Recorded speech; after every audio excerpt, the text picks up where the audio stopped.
Looks like Dale's here. He wanted to salvage all the pieces that I was going to throw out. So let's just watch him try to save as much as he can. The trick behind saving for cutting is to go ahead and remove enough of the foliage so that you don't have too much of a transpirational loss. So what he's got here is going to take him all morning. Of course, now the way I do it, I'm quick, so I could do it in 15 minutes.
Okay, so this chapter was about the boulevard cypress and me thinning out the big plants, and then Dale coming over to see how many of these he can salvage and get it to reroot.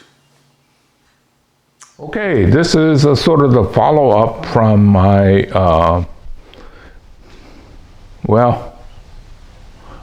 this is my follow-up of what to do with the cuttings that we took off when we did this massive change, right?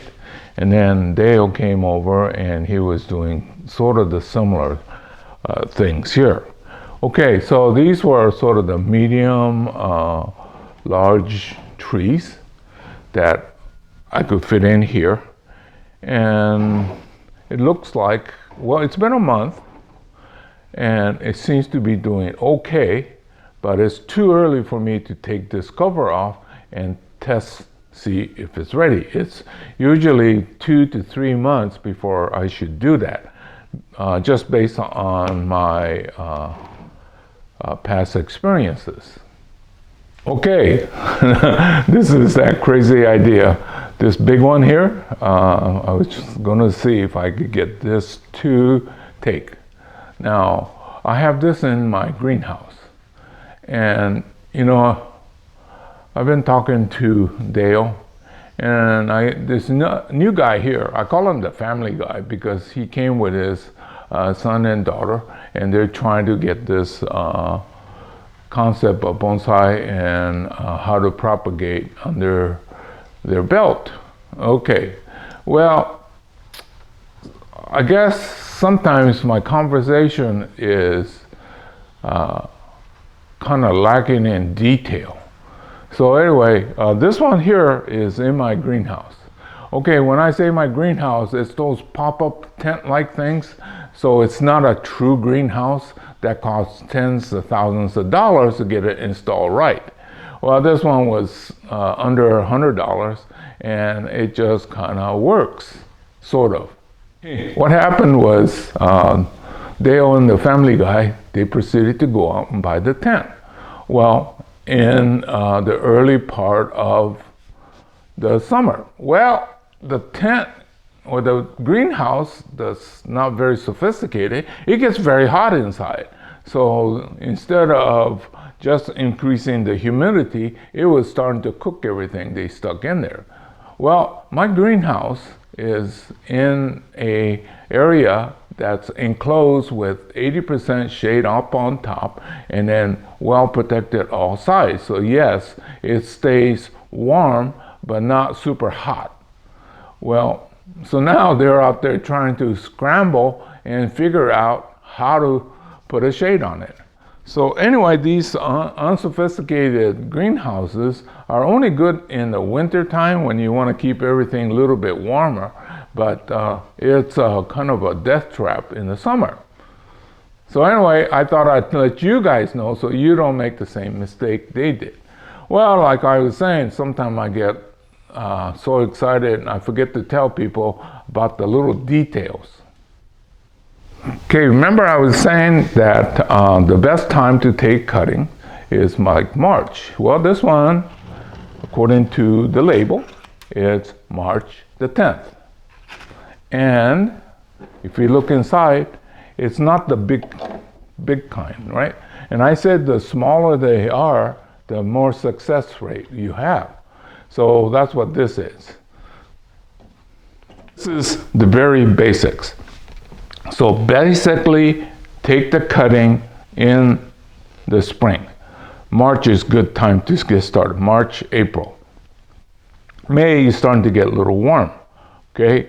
And then you put it under cover, and then on these, I had to put smaller holes because without it, it was transpiring too much. So for about a month and a half, what I did was I did it with a smaller hole, and then I took it off, right? And then, okay, now we're into almost July, so we're starting to look at 3-4 months. Okay, at that point, what you do is you take this off. So at this point, you give it the tug test, okay? Now, don't pull hard. You just want to make sure you could feel a little tension. That means the roots are beginning to develop. So if you yank hard, then you'll just rip those roots and you'll have wasted all your efforts. Now, it's still going to go back into the fairly well-protected shade area. I have it in 80% shade with the sides all covered so that it's protected yet filters sunlight. I'm going to leave the cover off for the next month or two. Well, we're into the middle of summer, right? So rather than taking these and transplanting it now. I'm going to wait until maybe early September when it will start to cool down. And then they become individual trees. Percentage take is usually good when taken at the right time. You can see this one here probably is going to fail, but if you're lucky, you're looking at 80-90% success rate. In my prime, I was getting about 90% success on these boulevard cypresses. So hopefully, thanks to Dale and the Family Guy, I'm able to make this a little more detail of what is in store when you have to make cuttings. Okay, so this big guy here, it's a long shot.